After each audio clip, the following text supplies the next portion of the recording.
Good evening, ladies and gentlemen. Welcome to another exciting episode of Paul Brown Show. This evening, my guest will be County Commissioner Trevor Fuller. How you doing there, sir? I'm doing well, Paul. Good to see you. Great. Thank you for coming on the show. Yes, sir. What inspired you to want to run for Mecklenburg County Commissioner seat? Well, Paul, you know, back in 2012 when all the seats on the at-large seats on the county commission were open, I was a practicing lawyer at the time, and I'd been involved in the community, and I felt like I had more to offer to the community, and so I ran for office that year and was successful, thankfully, and been in office ever since. That's 2012. 2012. Oh, you're doing a great job, sir. Thank you. I appreciate you saying that. In your third term, this your third term? Yes, sir. As a member of the board, what would you say would be some of the challenges, issues that you've had to face? Well, the big thing is that at the county level, we do so many things in Mecklenburg County to help people. Social services, public health, restaurant inspections, home inspections, those kinds of things. The hardest thing is being able to fund as much as we possibly can. There's no way that we can fund everything, particularly with our schools. Education is such a huge issue in our community, and we would love to be able to fund more than we are able to. But the toughest thing is making those choices. What things do we spend money on, and which things do we leave for another day? So how do y'all make that decision? You know what I'm saying? The criteria that y'all look at, how would y'all, I know it has to be very tough, especially all the things you talked about. Yeah, it is tough. So the first step is you really depend on your county staff to help you make those choices. And one of the key functions they play is providing you information. So they can get the research done. They can look at things that have worked in other places, things that haven't worked in other places, look at our own past experience with a particular program or a particular line item in our budget. So once we get that information, it's our job to review our staff's recommendations about how we should spend money, which programs ought we focus on, and which programs do we need to sort of work on for a later time. I think the staff input is really key, but ultimately it's up to each commissioner to make that decision using whatever abilities they have to gather information, analyze information, and then be able to make a decision. So that's why you have 9 people. You have 3 of us serve at large. We represent the whole county. And then you've got district reps representing each of the 6 districts in the county. And that's why you have a board of 9 people. As far as at large, what you are, what does that contain? You know what I'm saying? Because you basically handle the whole county. You don't have a certain district that you deal with. That's right. Do you like that, or is that more challenging than having like a certain district? Well, the way I see it, it doesn't always work out the way I'm about to describe it, but I see commissioners at large dealing with the big blocks. So the very big, overarching things that affect the county that you would expect your at-large commissioners to focus more attention on. Not to say that the district reps don't as well, but you would expect the district reps to bring forward issues that are of concern in their particular districts. So, you know, something that might be relevant to District 2 may not be the same issue that's relevant to the people in District 6. So you expect the district representatives to bring forward those issues that are specific to those districts. All commissioners will have a say on what the county does, but it's just a matter of emphasis. So as a county commissioner, I like it because I get to see things in this sort of bigger way. For all the 1 million people who live here, I have to be concerned about things that happen in Davidson just as I have to down in Matthews and on the west side or east side of Charlotte. Okay, for your first 2 terms, you were the chair. Yeah, for most of those first 2 terms, yes. How did you like holding that position, and what did you find to be the most exciting about having that position? the Well, chair? well, it's a position of great responsibility, and you are responsible for leading the board, and by that I mean, of course, managing our meetings, make sure we have efficient meetings, that people have a chance to say what they need to say, but that you actually get things done. So that's part of it. The other part of it is being a leader for the board in the community, communicating on behalf of the county throughout Mecklenburg County, but also outside our county lines, throughout the state and even throughout the country. And it's helping provide direction, not only for the board, but also for our county staff. So it's a lot of things that you do as chair that you never see because they happen outside of a meeting. But I did enjoy that. I had the honor and privilege to serve as the chair. I'd do it again. Correct. But I really did enjoy it, and it's a position of great responsibility. I think one of the biggest issues that we have in our city and probably the county is the crime. How are we dealing with that big issue? Well, there are two sides of it. One is dealing with the crime that actually happens, making sure you have an appropriate police response to those crimes. Correct. But the other side of it, which is really more on the county side, is what are the things that cause crime to happen in the first place? Okay. So people, don't make enough money. So they need food to eat, or they need a place to live. And when you have people have great need, that's what leads to crime. In addition, people have mental health and behavioral health issues that you have to address. And it seems to me that if you're really going to address crime, you need to address those reasons why people engage in criminal activity in the first place. And so that's where the county really has its role, is making sure that people deal with those issues that result in crime in the first place. Like I said, mental health, it's affordable housing, it's having a livable wage or any wage at all. These are all things that we've got to address. Our educational system, that's a big part of why people wind up engaging in criminal activity. So we've got a lot of work to do, and there's a lot of need in our community. But I think if we keep our eye focused on those root causes, we can eliminate or at least reduce the criminal activity that goes on in our county. I know when we're having a lot of events, especially in the city part, the police have been doing a great job with, controlling the crowd and all that. What impact has the police force been to kind of like the way the city has been operating? Well, they have a big job, and we really ask our police officers to do a lot of things. Correct. We ask them to be sometimes babysitters. We ask them to be social workers. We ask them to be a substitute for things that we should have been doing in other places. We ask them to be crisis intervention professionals, and that's not really their job. Their job is, I believe, their job is to provide general public safety. Correct. So when we're asking them to be teachers, when we're asking them to be counselors, that's outside their role. We need to be providing that service somewhere else. We need to be providing it in our school system. We need to be providing it in our Department of Social Services, in our Department of Public Health. We shouldn't be asking police officers to do all the things that they have to do on the streets today.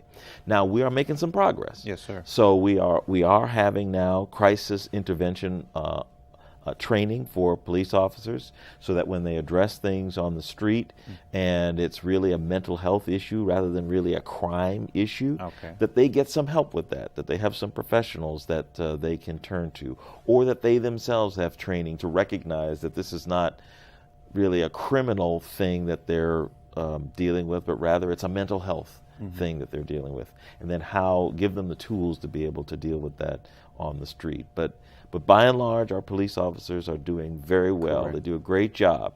We just got to give them some help on those things that really are outside their role as public safety officers. I think another thing that we can see in Charlotte is the growth of Charlotte.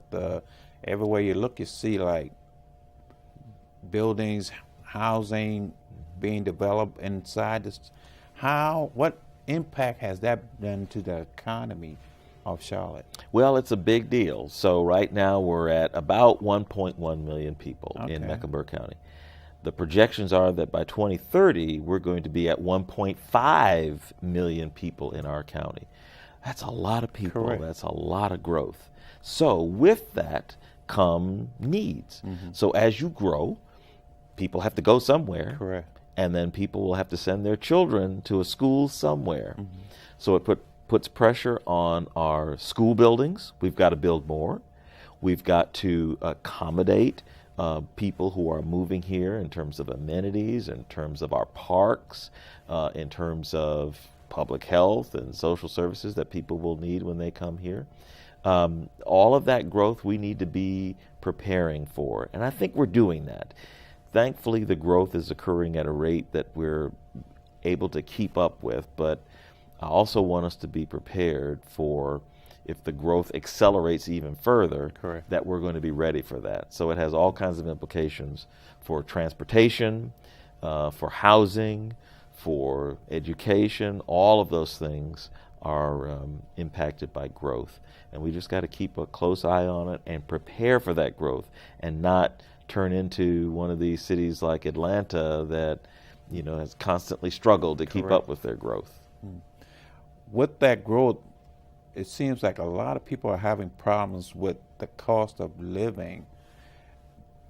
How are we going to be able to handle that? Because with the cost to live, a lot of people just can't afford it these days. You're absolutely right. And that is one of the biggest problems we have.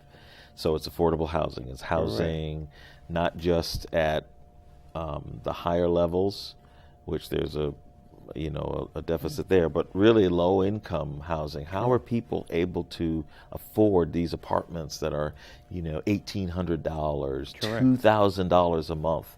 I mean, that's really beyond most people's ability. So we've got to address that either by making sure more people are able to earn a living wage, or somehow we have to provide housing subsidies for people so that they can live here. We've got to be concerned that everybody has a chance to live in Mecklenburg County. We can't make it so that only rich people can live in Mecklenburg County. That's not right. It's not the right way to go. So we've got to put things in place in the system to make sure that people can actually afford decent and affordable housing, which means, again, we either have to increase people's ability to earn, Correct. or we have to reduce their costs, one or the other. But somehow we've got to address this. Now, we are doing some. So the county is helping to provide more affordable housing by, we've got, for example, the Brooklyn Village development that's going to go on not too far from here. And we have directed the developer to make sure that at least 10% of the new apartments or units that they're bringing on board, that at least 10% of them are affordable units. That people from 30% of the area median income can afford, up to 60% of the area median income. And right now, that area median income is approximately $52,000 for a family of four. So if you think about 80% of that, 60% of that, 30% of that, we want to make sure that everybody along the line can afford to live in these units and not be priced out. So you hit on really a big issue. It's an issue that comes from growth, and it's an issue that comes from increasing wage disparities from people who make the most to people who make the least.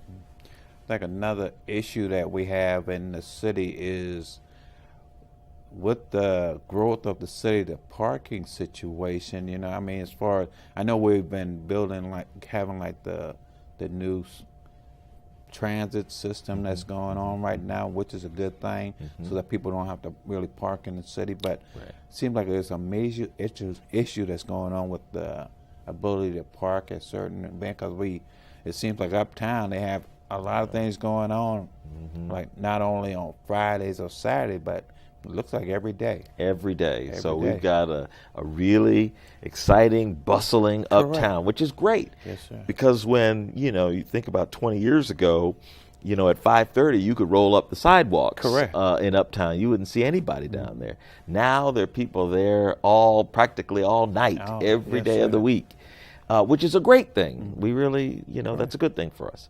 But you're right, it creates a parking issue. But here's what I would say. I think we ought to provide more transit opportunities, more so that people don't have to drive their cars into uptown. Because providing parking facilities is very expensive, it's energy intensive, and so if we can find ways to encourage people, more and more people, to use transit into uptown, Correct.